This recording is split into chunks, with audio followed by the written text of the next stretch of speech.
Halo teman-teman, Assalamualaikum warahmatullahi wabarakatuh. Kenalin, aku Dila Maya, aku mahasiswa gizi semester 3 Universitas Internasional. Hari ini aku senang banget karena aku ada kesempatan buat bikin video edukasi seputar gizi. Jadi ini adalah podcast pertama aku. Oke, jadi sekarang aku bakal nemenin kalian buat bahas satu topik yang menarik, dan semoga topik ini tuh udah gak asing lagi di telinga kita, yaitu ultra processed food versus real food. Nah, hampir semua dari kita itu pasti pernah mengonsumsi makanan kemasan seperti sosis, nugget, pisang, atau soft drink. Nah, terus pernah gak sih kayak pas makan itu gak mau berhenti, kayak pengen terus-terusan makan itu, padahal kita tuh sebenarnya udah kenyang. Nah, itu tuh kenapa sih? Makanan yang aku sebutin tadi itu termasuk ultra processed food. Apa sih ultra processed food itu?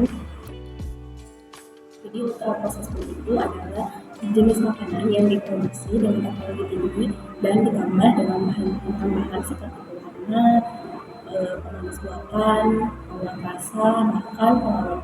Jadi contoh ultra processed food itu seperti yang kita sebutkan tadi, ada kayak junk food atau makanan siap saji, mie instan, terus juga minuman manis, soft drink, terus olahan daging kayak sosis, nugget, terus makanan minuman, ciki-cikian, keripik, itu termasuk ultra processed food. Nah, ultra processed food ini cenderung tampilannya tuh menarik, terus rasanya itu enak, bikin kita ketagihan, dan daya simpannya itu lama. Kenapa? Karena ultra processed food ini cenderung mengandung gula, garam, dan lemak yang tinggi.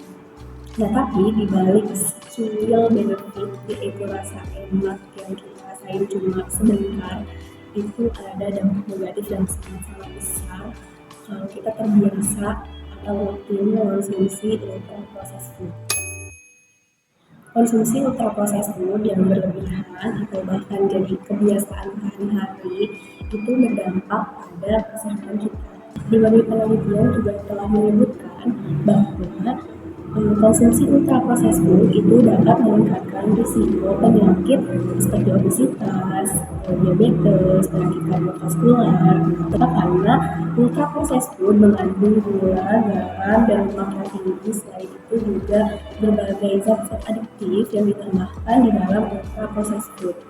Beberapa penelitian juga menunjukkan bahwa konsumsi ultra processed food itu berkaitan dengan gangguan kesehatan mental, karena konsumsi ultra processed food itu bisa meningkatkan depresi dan kecemasan. Gak berhenti di situ teman-teman, ultra processed food juga berdampak negatif pada lingkungan kita.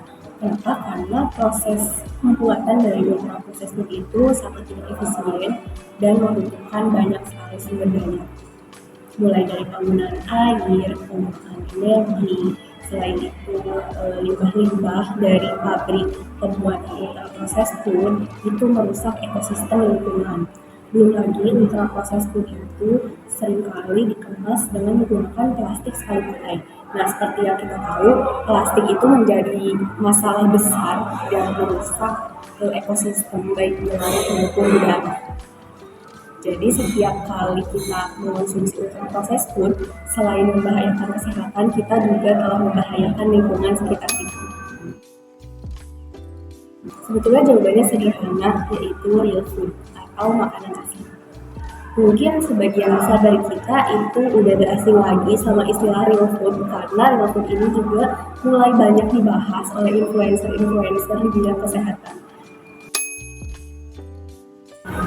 Jadi real food itu adalah makanan asli atau makanan alami yang kemudian diproses dan tidak layak dijual dari bentuk aslinya.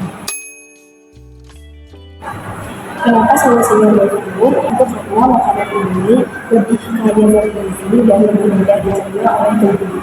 Berbeda dengan ultra processed food tadi yang cenderung tinggi kalori tapi rendah zat gizi. Nah, si real food ini itu dia tinggi zat gizi tapi rendah kalori. Kenapa? Karena real food diproses. Jadi karena proses tersebut sehingga zat gizi di dalam bahan makanan itu tetap terjaga. Beda dengan proses food di mana prosesnya itu lebih panjang, dia mulai berkembang, tambah halus, tambah panas, setelah itu merusak si zat gizinya. Jadi di food ini zat gizinya dia lebih terjaga dibanding untuk proses food. Penelitian menunjukkan bahwa rutin mengonsumsi real food itu mampu menurunkan risiko obesitas dan memperbaiki diet secara keseluruhan.